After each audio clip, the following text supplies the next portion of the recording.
informação, então vamos começar com a Polícia Federal, que encontrou no celular de Mauro Cid, o ex-ajudante de ordens de Bolsonaro, uma minuta golpista e estudos para dar suporte a um eventual golpe de Estado.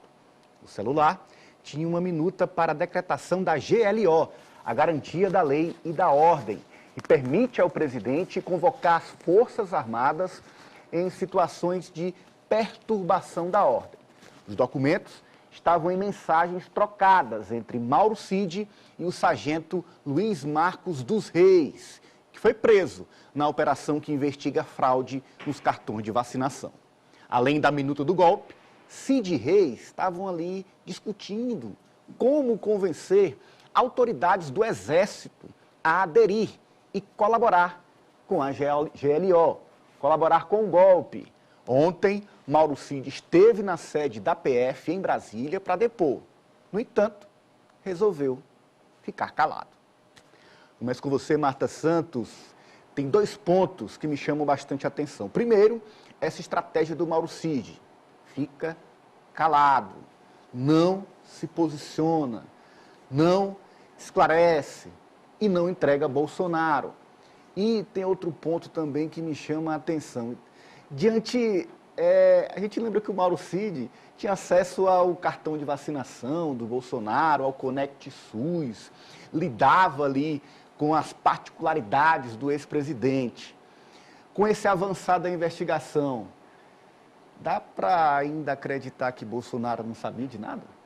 Ananias, é cada vez mais difícil a gente acreditar, imaginar que essa tese seja real, de que Bolsonaro não sabia. Pelo que a gente observa, Mauro Cid, aquele celular, né, que inclusive está sendo periciado, ele tinha todo o aval e todo o conhecimento do presidente da República, afinal, Mauro Cid era ali seu ajudante de ordens e, em tese, esse celular deveria ser representado por alguém que não fosse o presidente da República, mas que tivesse uma influência ali direta dele, como era o caso de Mauro Cid. A gente comentou já aqui em diversos programas que o tenente-coronel, inclusive, pagava contas pessoais de Jair Bolsonaro, então ele tinha acesso a esferas que já ultrapassavam a vida pública. É muito difícil a gente imaginar, a gente pensar que Bolsonaro, e eu acredito que até de certa forma muito inocente a gente pensar que Bolsonaro não sabia disso, porque os fatos nos apontam para uma direção diferente disso. E eu acredito que esse silêncio de Mauro Cid, ele não se sustente porque, pelo andar das investigações, o cerco está fechando, né? Uma hora ou outra ele vai ter que falar alguma coisa, o que é estranho, porque ele já deveria ter dito, se ele quisesse, de certa forma, limpar um pouco mais a barra dele, a situação dele que já está bastante complicada. Enquanto isso, Mauro Cid segue preso. E o Franci nos atualiza no diário da CPI, Franci, que essa minuta aí do golpe, mais uma agora no celular de Mauro Cid, fez com que a comissão virasse ainda mais os olhos para Bolsonaro. Isso, a deputada federal Érica Hilton, que é do PSOL de São Paulo, ela protocolou mais um requerimento solicitando que o ex-presidente da República, Jair Bolsonaro, ele preste depoimento na CPMI dos atos golpistas do dia 8 de janeiro. Hoje, inclusive, a relatora da CPMI, a senadora Elisiane Gama, concedeu entrevista ao Jogo do Poder, aqui na Rede Meio Norte, e não descartou a convocação do ex-presidente da República.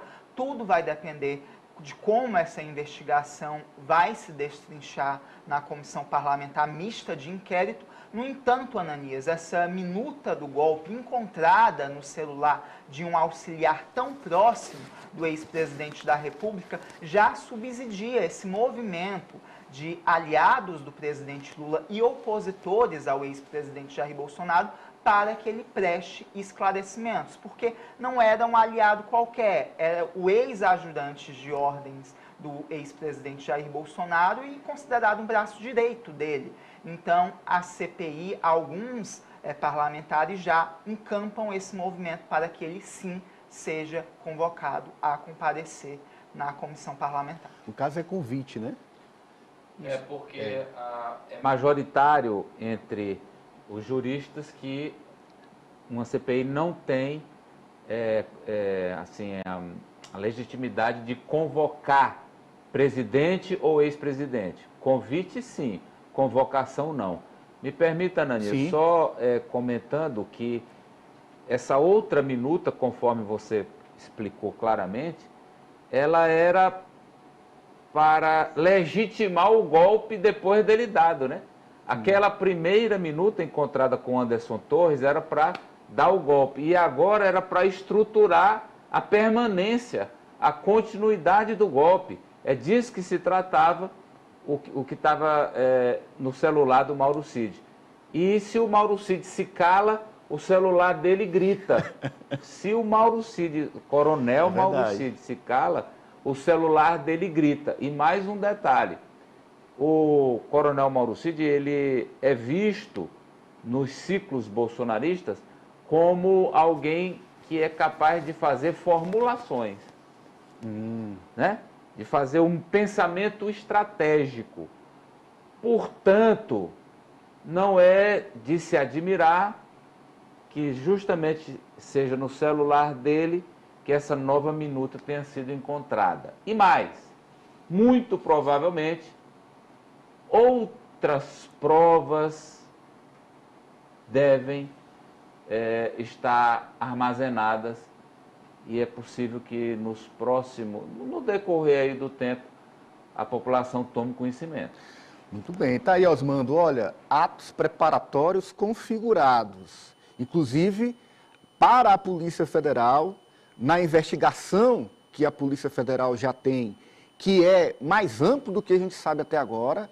Essas informações que chegam são apurações jornalísticas que trazem esses elementos que já foram capturados pela PF, mas certamente tem muito mais. Sim.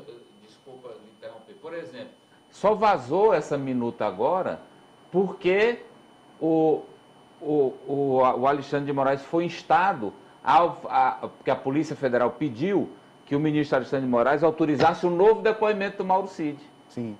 Por causa dessa segunda minuta. E é por isso que a informação vazou para a Bela Megali do Globo. Entendi. Ele, ao justificar o novo depoimento, teve que apresentar essas novas informações e aí elas se tornaram públicas. Ou seja, tem muita coisa vindo por aí. E para a PF já há um crime comprovado, Osmando, por parte, por enquanto, de Mauro Cid. É verdade. Esse é o típico silêncio que condena. Ao tentar proteger o ex-presidente, o seu ex-chefe, ele vai terminar morrendo abraçado ao ex-chefe. A Polícia Federal tem comprovação, e já tem dito, já tem reiterado, que tem comprovação da prática de crime em relação ao golpe de 8 de janeiro. Ao apreender o celular do Mauro Cid, a Polícia Federal chegou a conclusões e a fatos que são irrefutáveis. E, a partir do que o celular revela, do acervo que o celular contém, começa a chegar a outros documentos que cada vez mais são incriminantes, tanto do Mauro Cid quanto do ex-presidente Bolsonaro. Eu acho que esse plano, o Amadeus tem total razão de que era a consolidação do golpe, era o uso do dispositivo legal, da garantia da lei e da ordem, que era exatamente efetivada a tomada do poder no dia 8, como se viu nas tentativas refutadas pela união de todas as forças do governo, de todas as forças do país, do executivo ao judiciário e ao legislativo, conseguiu impedir. Mas o fato é que, consolidado o golpe, precisariam que as Forças Armadas assumissem o comando de tudo, e aí, depois das Forças Armadas, esse é o raciocínio, depois das Forças Armadas estarem no poder, certamente não haveria devolução à sociedade civil e o presidente Lula não tomaria posse. Tá aí toda essa preparação, todos esses atos, a polícia está puxando o fio na investigação. E lembrando que no 8 de janeiro, o presidente Lula foi aconselhado por várias pessoas muito próximas, inclusive a primeira-dama Janja, a não decretar GLO, porque aí seria esta... Também naquele momento é o mesmo raciocínio aí do Osmando. Se o presidente Lula, no 8 de janeiro, naquele momento mais tenso, em que eu imagino que tudo tenha sido sugerido ao mesmo tempo para ele. Sim. Olha, tem que conter esse sangramento, vamos convocar uma GLO específica, não sei o quê, mas se houvesse essa decretação, nós talvez estivéssemos hoje vivendo outra coisa, que não a sequência de Lula na presidência. E aí o presidente optou pela intervenção federal no DF. E falando no golpe,